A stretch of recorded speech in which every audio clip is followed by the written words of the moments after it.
the little guy. No one wants to be the little guy. The little guy gets pushed. The little guy gets less. But what if one day the little guy gets restless, sick of being tested? What if one day the little guy decides to stay little on purpose? Doesn't look to be bigger, just to be better. Accepts that becoming the big guy in a small way could make this all a little meta. Pathological growth made Alice grow out of her house, and little can be large if you don't sell up like Faust. There are as many ways to work as there are to skin a cat, so we're allowing a little room to play around with that.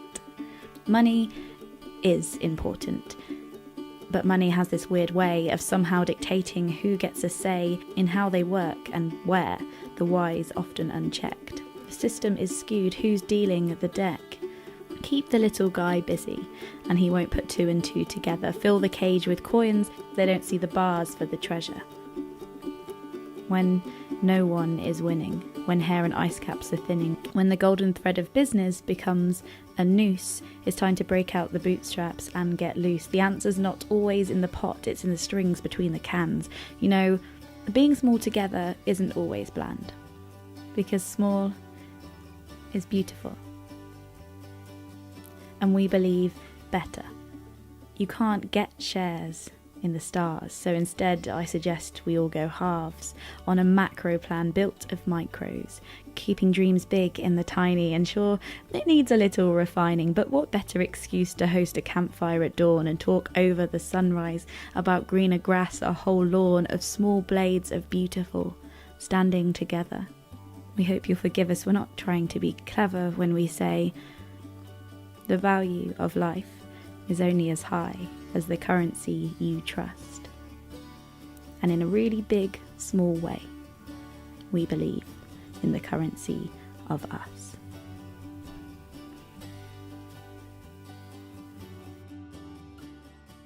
So in the video I made about careers at the beginning of this project, a few of you were interested to know, some of you even jubilant, or at least relieved to know that I didn't really know what I wanted to do with my life. Still.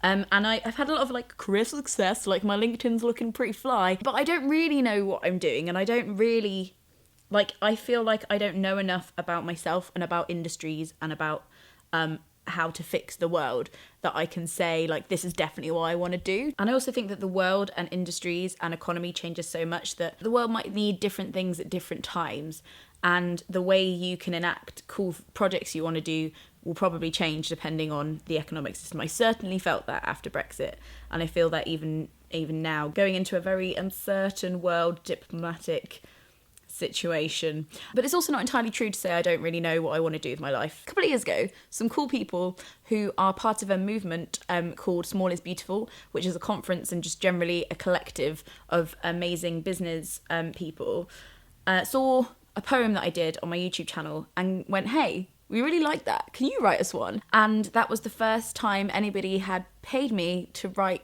poetry. And that was a really formative moment, I think, for that part of my creative journey. I kind of knew that people got paid for making art and poetry and stuff, but I didn't know. And at that moment I was like, you're gonna give me actual money, it's a job, it's a worthy thing to do. Are you sure? So I wrote them that poem and I animated it for them. That's the poem that you just saw. And it was showed at their conference in Edinburgh. I've never had a poem showed in a theatre full of people before, so I was like, I'll pop up, I'll see what's happening. So I spent the weekend in Edinburgh listening to talks from loads of people who own small businesses intentionally about why small business is important. I don't think the impact of that has become completely external in my life yet, but it definitely changed something internally about the way my mind works about my career and what I want to do. It would be a surprise to any of my current or past employees to hear that I don't really like office culture. I don't think that 9 to 5 is the most productive and healthiest way for people's mental health and people's lives to function. I've also, written articles and written stuff about how I don't think the publishing industry functions in its best way sometimes, and the most beneficial way for everybody. All I know is that I want to link those things together.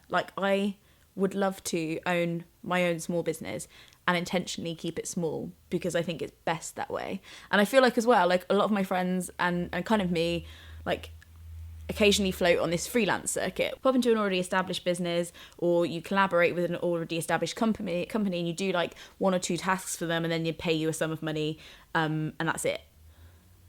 But that's not possible for everybody, and I speak from an incredible amount of privilege for being able to do that. And I think that it's sometimes arrogant and also a little bit damaging to constantly tell everybody that they should live this kind of like neo-business bohemian lifestyle just floating around. Like I don't know if I'd ever be able to sustain myself that way. I'd kind of like to, but I know for most people in the way that the world is structured right now, like if everybody became freelancers tomorrow, that would be like, it would be chaos. So I guess what I'm saying is I want to be part of like an idea or a concept that allows that kind of like self-improvement, self-employment, at least self-management and collaboration to happen like on a wider scale. I think it's better for communities. I think it's better for politics. I think it's better for people's mental health that businesses function differently to workhouses, because essentially that's what a lot of places have worked out as. They've kind of gone from, we have a building, we use the machines, we push things along the machines, we go home. That might be knowledge now. We might be doing it with screens, but we're still sitting in rows like we're sewing clothes. It's so weird. And yeah, like I kind of like looked at the questions that you guys asked me about, like what do I want to do with my life, what do I want to do with my career, and it was like really confusing to answer because I was like, I don't have an answer, that's not a thing. But then I realised I do, and it's inspired by these people. Small is beautiful. When I wrote the poem, they sent me loads of like stuff about their organisation and what they're about, and they sent me loads of lectures to watch, and I devoured these lectures and I was spreading them to all my friends, and I was like rewatching them because like so many of them just clicked with me, and it was like this real moment of like, I guess I just wanted to use this video to show you through my poetry and through just chatting about it what I like. It's not really what my career goal is, but I guess it's like how I want careers to function and how I want to be part of that. I don't know, I just have this idea in my head of like how I think things could be better for most industries. And like I don't know what I'm going to do in the future. At the moment I'm a business development manager. I don't know what I'm going to do in the future, but I know what I want it to mean. And I think as well, like going off other questions that you had from my other careers video, I think that's also like really important to think about. Don't always think about what function you'll have in a company, because ultimately like a lot of jobs, like if you do them every day for like more than a year, they do become a little bit laborious, and they do become, and that's okay, like that's part of work, that's why it's called work. So like don't think as much about what you want to be doing all the time. Think about the kind of like people you want to work for and the kind of like social and cultural structure you want in place there, and like what you want it to mean.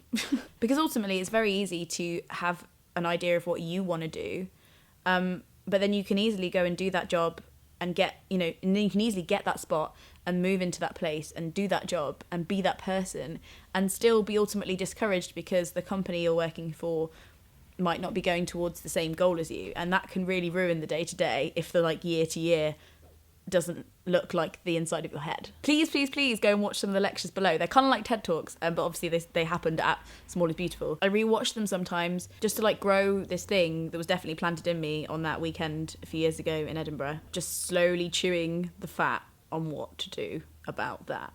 Rhyming again. I'm a poet and I knew it because somebody paid me to do it. What the hell? Okay, that is today's video completed. What's your dream? What's your career? What do you want to do? I want to know. Give me some ideas. But if it reassures you, I am turning 27 this year and I still have no idea. Frog snug out.